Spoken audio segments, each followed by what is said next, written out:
નમસ્કાર મિત્રો, અમારી યુટ્યુબ ચેનલમાં તમારું હાર્દિક સ્વાગત છે.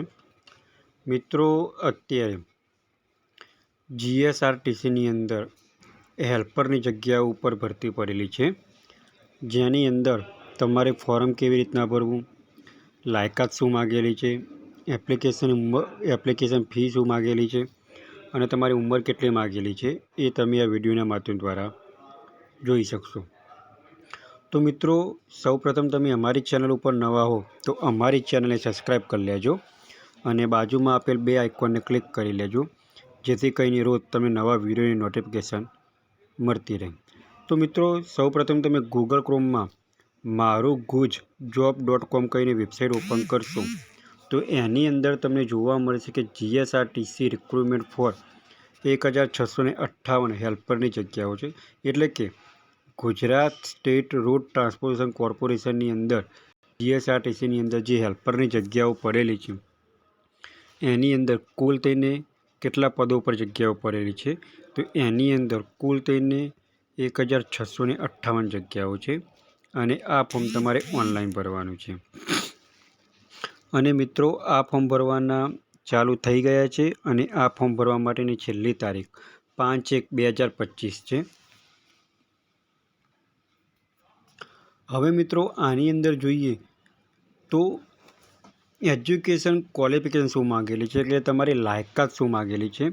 તો મિત્રો, તમારી લાયકાત મિનિમમ આઈટીઆઈ પાસ કરેલી હોવું જોઈએ. જે 10 પાસ ઉપર અથવા 12 પાસ ઉપર તમે જે આઈટીઆઈ કરેલી હોય એ તમે આઈટીઆઈ પાસ કરેલી હોવી જોઈએ. અને અહીંયા પણ તમને એજ્યુકેશન ક્વોલિફિકેશન દર્શાવેલી છે કે સરકાર માન્ય આઈટીઆઈનું મિકેનિક મોટર વ્હીકલ અથવા મિકેનિક ડીઝલ અથવા જનરલ મિકેનિક અથવા તો ફિટર અથવા તો ટર્નર અથવા તો ઇલેક્ટ્રિશિયન અથવા તો સીટર મેટલ વર્કર અથવા તો ઓટોમોબાઈલ બોડી રિપેરર અથવા તો વેલ્ડર અથવા વેલ્ડર કમ ફેબ્રિકેટર અથવા મશીનિસ્ટ અથવા કોર્પોરેટર અથવા પેઇન્ટર જનરલ અથવા ઓટોમોબાઈલ પેઇન્ટર રિપેરરનો ઓછામાં ઓછો 1 વર્ષનો કોર્સ પાસ કરેલો હોવો જોઈએ.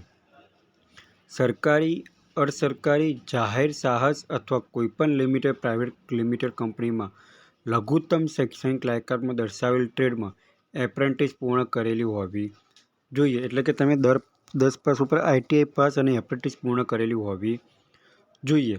હવે આ ફોર્મ ભરવા માટે તમારે મિનિમમ 18 થી 35 વર્ષ ઉંમર હોવી જોઈએ.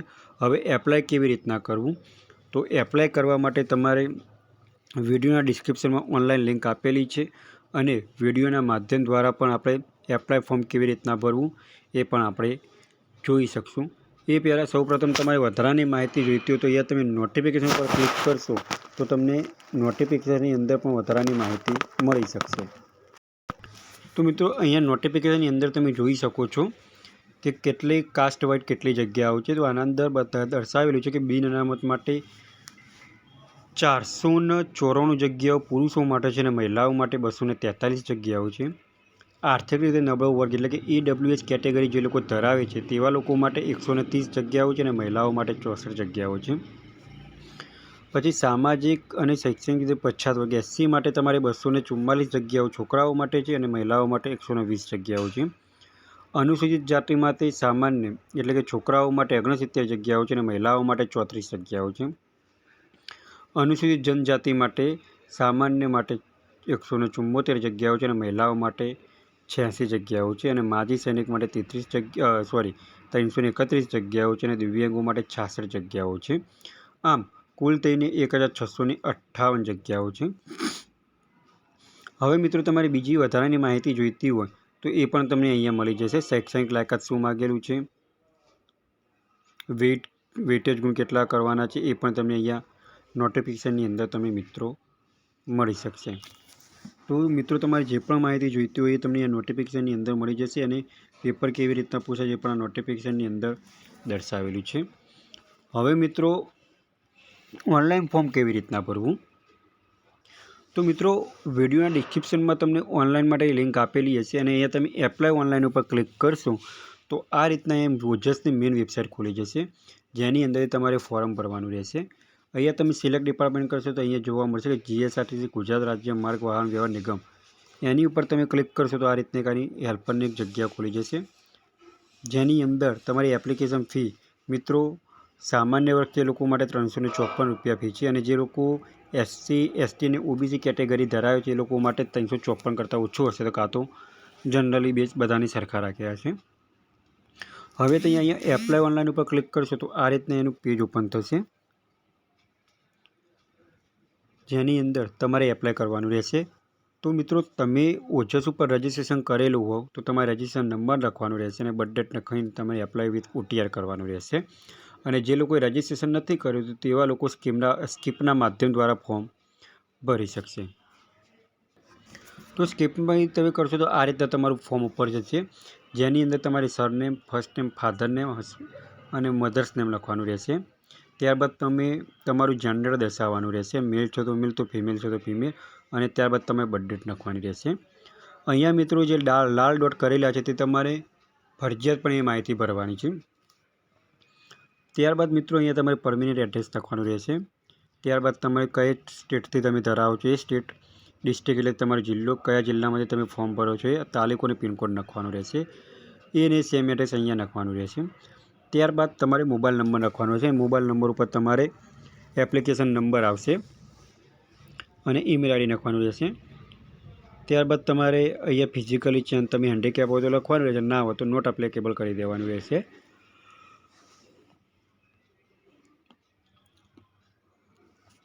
હવે મિત્રો ત્યારબાદ તમે અહીંયા ઉપર સ્ક્રોલ કરતા જશો તો અહીંયા તમારે લેંગ્વેજ આવશે કે તમે હિન્દી, ઇંગ્લિશ અને ગુજરાતી વાંચી શકો છો, બોલી શકો છો અને સમજી શકો છો, એવું ક્લિક કરવાનું રહેશે. અને ત્યાર પછીથી અહીંયા તમારે એજ્યુકેશન ક્વોલિફિકેશન દર્શાવવાની રહેશે. જે તમે જે ટ્રેડ કરેલો હોય એ ટ્રેડ તમારે સિલેક્ટ કરવાનું રહેશે. અને ત્યારબાદ તમારે પર્સન્ટેજ એટલે કે તમારા ટકાવારી દર્શાવવાની રહેશે. ત્યારબાદ તમારો ક્લાસ દર્શાવવાનો રહેશે, કઈ ઇન્સ્ટિટ્યૂટમાંથી પાસ કર્યો છે એ દર્શાવવાનું રહેશે, કયા વર્ષમાં પાસ કર્યું એ પણ દર્શાવવાનું રહેશે, અને સીટ નંબર દર્શાવવાનું રહેશે. ત્યાર પછી તમારે અહીંયા અરજી તમારે યસ કરવાનું રહેશે. અને તમારા સ્ક્રીન ઉપર તમારો એપ્લિકેશન નંબર આવ્યો હશે, એ એપ્લિકેશન નંબર નાખીને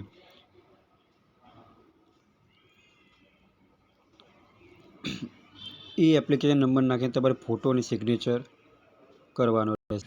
તો મિત્રો અહીંયા તમારે એપ્લિકેશન નંબર અને બર્થ ડેટ નાખીને કેપ્ચર કરીને તમારે અહીંયા ફોટો અને સિગ્નેચર અપલોડ કરવાનું. ઓકે દર્શાવશો નીચે તમારો ફોટો અને સિગ્નેચર આવી જશે. એ ફોટો અને સિગ્નેચર તમે અપલોડ કર્યા બાદ અહીંયા તમારે કન્ફર્મ આપવાનું રહેશે.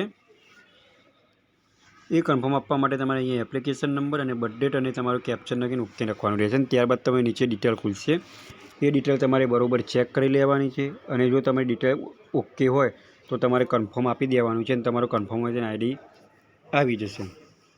તો મિત્રો જે મિત્રોએ ITI પાસ કરેલું છે તેવા મિત્રોએ આ વિડીયો આગળ શેર કરો અને રોજ નવા ગવર્મેન્ટ જોબને લગતા વિડીયો અને ટેકનિકલના વિડીયો જોવા માટે અમારી ચેનલને સબસ્ક્રાઈબ કરતા રહો. જો મિત્રો તમને આ વિડીયો ગમ્યો હોય તો લાઇક કરજો, શેર કરજો અને સબસ્ક્રાઈબ કરજો. Thanks for watching the video.